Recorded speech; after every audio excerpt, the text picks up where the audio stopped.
যে পাকিস্তানের সাবেক প্রধানমন্ত্রী ইমরান খান তিনি আর বেঁচে নেই, তিনি মারা গেছেন। এবং তার ছেলে হাশিম খান এই তথ্য নিশ্চিত করেছে যে আমার বাবা যে বেঁচে আছে, আমরা এটার কোনো প্রমাণ পাচ্ছি না, এর কোনো প্রমাণ নাই। পাকিস্তানের সাবেক প্রধানমন্ত্রী ইমরান খান হকের পক্ষে থাকার জন্য, তামাম পৃথিবীর মুসলিম উম্মার পক্ষে কাজ করার জন্য তাকে ক্ষমতার থেকে চ্যুত করে জেলখানায় বন্দি করা হলো। কয়েকদিন ধরে সোশ্যাল মিডিয়াতে ঝড় উঠেছে যে পাকিস্তানের সাবেক প্রধানমন্ত্রী ইমরান খান তিনি আর বেঁচে নেই, তিনি মারা গেছেন। এবং তার ছেলে হাশিম খান এই তথ্য নিশ্চিত করেছে যে আমার বাবা যে বেঁচে আছে, আমরা এটার কোনো প্রমাণ পাচ্ছি না, এর কোনো প্রমাণ নাই।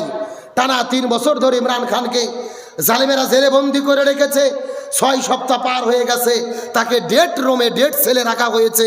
কেমন আছে, বেঁচে আছে নাকি মারা গেছে, পরিবারকে খবর দেয় না, কথা বলতে দেয় না, দেখা করতে দেয় না। এই যে ইমরান খানকে কেন জেলে বন্দি করা হলো, কেন তাকে হত্যার ষড়যন্ত্র করা হলো, কারণ একটাই, ইমরান খান তামাম পৃথিবীর মুসলিম উম্মার পক্ষে কথা বলেছেন। আর আল্লাহর কোরআন সূরা আনফাল 30 নম্বর আয়াতের মধ্যে বলেছেন, ওয়াইজাম কুরুবিকাল্লাযিনা কাফারু লিইউসবিতুকা আও ইয়াকতুলুকা আও ইখরিজুকা। যারা হকের পক্ষে থাকে, কোরআনের কথা বলে, মুসলিম উম্মার কথা বলে, জালিমেরা তাদের বিরুদ্ধে 3টা ষড়যন্ত্র করবে। চিৎকার করে বলেন কয়টা? 1 নম্বর হয় জেলে বন্দি করবে, 2 নম্বর জেল ছাড়া করবে, 3 নম্বর হত্যা করে জমিন থেকে বিদায় করে দেবে। রসুল থেকে শুরু করে আজ পর্যন্ত হকের পক্ষে যারাই ছিল, জালিমেরা তাদের বিরুদ্ধেই এই 3টা ষড়যন্ত্র করেছে।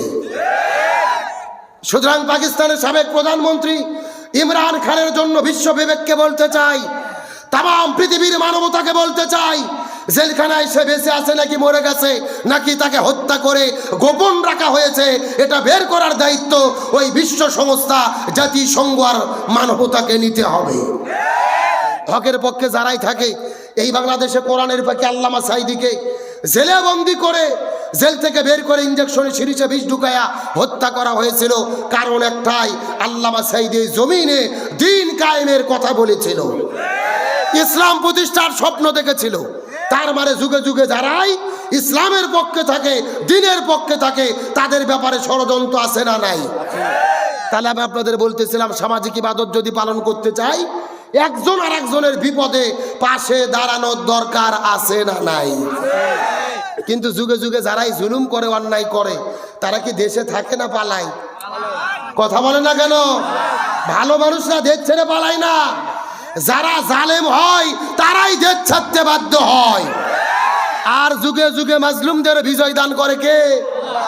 ওরা পালিয়ে যাওয়ার পর আবার বলতেছে আমরা কোলে সীমানার কাছে আছি, যে কোনো সময় শর্ট করে ঢুকে পড়তে পারি। আমরা বলতেছি ম্যাডাম আসেন, এটা তো আপনার বাবার দেশ, আপনি আসেন, আপনি শর্ট করে ঢুকবেন, আর আমরা আপনাকে ফট করে আয়না ঘরে ঢুকে দেব। কতক্ষণ নাগা বুবু বাইশো শর্ট করিয়া ফাঁসির দড়ি তোমার জন্য রাখছি গো সাজাইয়া, রিসিপশনে বইসাই আছি ফাঁসির মালা লইয়া, বুবু বাইশো শট করিয়া ফাঁসির দড়ি তোমার জন্য রাখছি গো সাজাইয়া। আল্লাহর কোরআন বলছে কুতিবা আলাইকুমুল কিসাস, জীবনের পরিবর্তে জীবন, হাতের পরিবর্তে হাত, পায়ের পরিবর্তে পা, চোখের পরিবর্তে চোখ, জীবনের পরিবর্তে জীবন। এই আয়াতের ডিজিটাল ব্যাখ্যা হলো ফাঁসির দড়ির পরিবর্তে ফাঁসির দড়ি। বুবু আইবা তুমি আইবা গো, এইবার আইসা বুবু ক্ষমতা পাইবা না। যারা ঠিক বলবে না মনে করবেন ভেজাল আছে, এ ধরে বলেন ঠিক। বুবু আইবা তুমি আইবা গো, এইবার আইসা বুবু ক্ষমতা পাইবা না। খোঁজনেই বুবু কাদের কাকার অবস্থা খারাপ, দরবেশ বাবার হারুন আঙ্কেল এখন সামনে আসে না, নেতা কর্মী সব জেলের ভেতর, বুবু আসে ডরের উপর, কখন জানি আসে গ্রেফতারি পরোয়ানা। বুবু আইবা তুমি আইবা গো, এইবার আইসা বুবু সিয়ার পাইবা না। কথা বলেন ঠিক কিনা? আলোচনা কি চলবে? কারা কারা চলবে? দুটো হাত আল্লাহকে তুলে দেখান লিল্লাহে তাকবীর।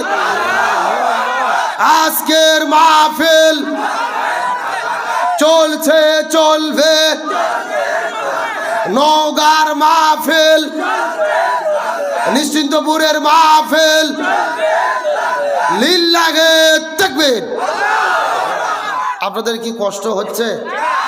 মিনিট 30 সময় কি দেওয়া যাবে? শেষ পর্যন্ত থাকবেন তো ইনশাল্লাহ? দেখি থাকবেন না কারা কারা একটু হাত তোলেন। এইবার বোঝা গেল আপনার কয় নম্বর শ্রোতা।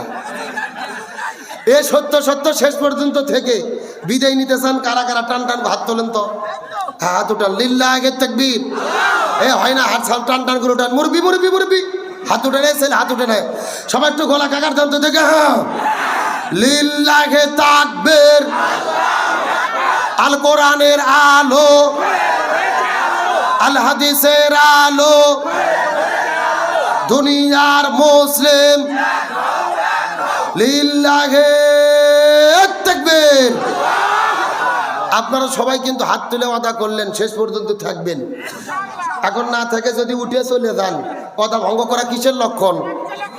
আপনারা কি মুনাফিক হতে চান? মুনাফিক হতে চান কি চান না এটা মোনাজাতের আগে বোঝা যাবে।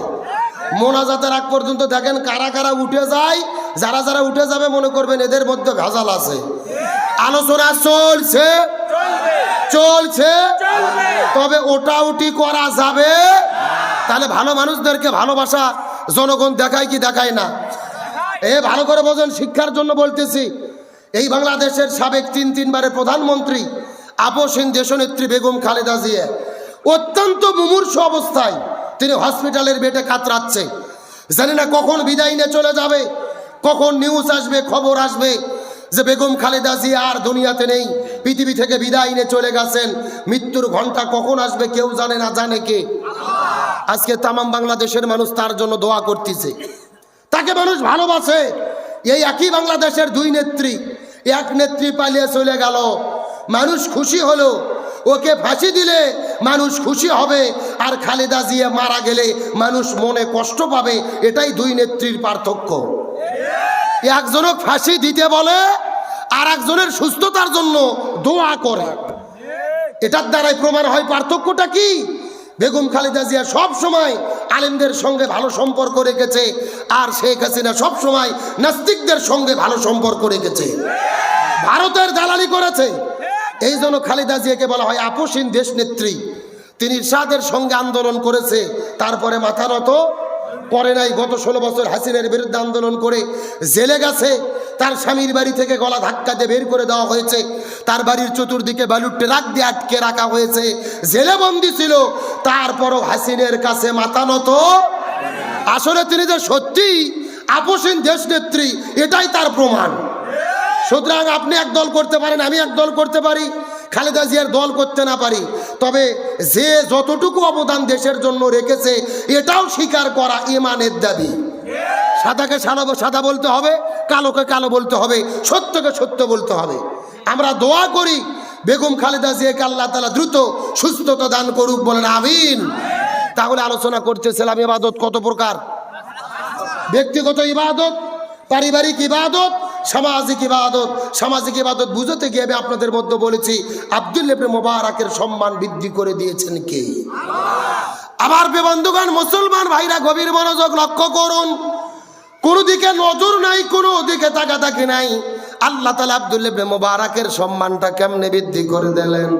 এই আব্দুল্লাহ ইবনে মুবারাকের যখন মৃত্যুর সময় চলে আসলো, আব্দুল্লাহ ইবনে মুবারাক এই জমিনের মধ্য থেকে বিদায় নিয়ে চলে যাবেন। যখন তার মৃত্যু হয়ে গেল, হাজার মানুষ এসে তার জন্য কান্না করে করে করে দোয়া করলো। তার মানে যদি ভালো মানুষ বিদায় নেয়, মানুষেরা কান্না করে করে দোয়া করে কি করে না? এই দেশের মধ্যে কোরআনের বাকি আল্লামা সাঈদী বিদায় নেওয়ার পরে মানুষেরা কান্না করে করে দোয়া করেছে, অথচ এমনও আওয়ামী লীগ দলের এমপি মন্ত্রী মারা গেছে, মারা যাওয়ার পরে মানুষ ইন্না লিল্লাহ বলে নাই, অনেকেই খুশির ঠেলাই বলছে আলহামদুলিল্লাহ। অথচ আল্লাহর কোরআন বলেছেন আল্লাযীনা ইযা আসাবাতুহুম মুসিবা ক্বালু ইন্না লিল্লাহি ওয়া ইন্না ইলাইহি রাজিউন। যখন কোনো মানুষ মারা যাবে তখন তোমরা ইন্না লিল্লাহ বলবা, কিন্তু আপনি মারা যাওয়ার পরে এলাকার মানুষেরা যদি আপনার জন্য ইন্না লিল্লাহ না বলে, আপনার জন্য দোয়া না করে, আপনার মৃত্যুতে যদি খুশি হয়ে যায়, এটা ভালো মৃত্যু নয়, এটাই হলো জাহান্নামী ব্যক্তির মৃত্যুর আলামত। আর জান্নাতি ব্যক্তির মৃত্যুর আলামত হলেন মানুষ মারা গেলে এলাকার মানুষেরা তার জন্য দোয়া করবে, তার জন্য কান্না করবে, তার নাজাতের জন্য মানুষেরা কেঁদে কেঁদে কেঁদে দোয়া করবে। এই জন্য একজন কবি বলেছেন, যেদিন তুমি এসেছিলে ভবে কেঁদেছিলে তুমি হেসেছিল ভবন, এমনও জীবন তুমি করিবে গঠন, মরণে হাসিবে তুমি কাঁদিবে ভবন। এই জন্য আব্দুল্লাহ ইবনে মুবারক বিদায় নিয়ে চলে গেলেন। তার জানাজা হলো, দাফন কাফন হয়ে গেল, কিন্তু রাতের বেলা ঘুমের ঘরে স্বপ্নের মধ্যে লক্ষ্য করে দেখা গেল এই আব্দুল্লাহ ইবনে মুবারকের একটা বন্ধু ছিল। ওই বন্ধু ঘুমের ঘরে লক্ষ্য করে দেখতে পারে, স্বপ্নের মধ্যে তিনি লক্ষ্য করে দেখতে পারেন ওই আব্দুল্লাহ ইবনে মুবারক ওই জান্নাতের বাগানের মধ্যে তিনি ঘুরে বেড়াইতেছে। এই দৃশ্য দেখার পরে বন্ধুর মনে বড় আনন্দ লেগে গেল। আব্দুল্লাহ ইবনে মুবারককে জিজ্ঞেস করে বললেন, এই আব্দুল্লাহ ইবনে মুবারক, আল্লাহ তো তোমাকে জান্নাত দান করে দিয়েছে, তোমার বড় সৌভাগ্য, কিন্তু তোমার মনটা খারাপ করার কারণ কি বলতো? আব্দুল্লাহ ইবনে মুবারক বলে, আমার মনটা খারাপ করার কারণ হলো আমি যেই দিন মৃত্যুবরণ করেছি, আমার বাড়ির পাশে একটা কামারের বাড়ি ছিল, ওই কামারটাও আমার মৃত্যুবরণ করার দিনেই মৃত্যুবরণ করেছে।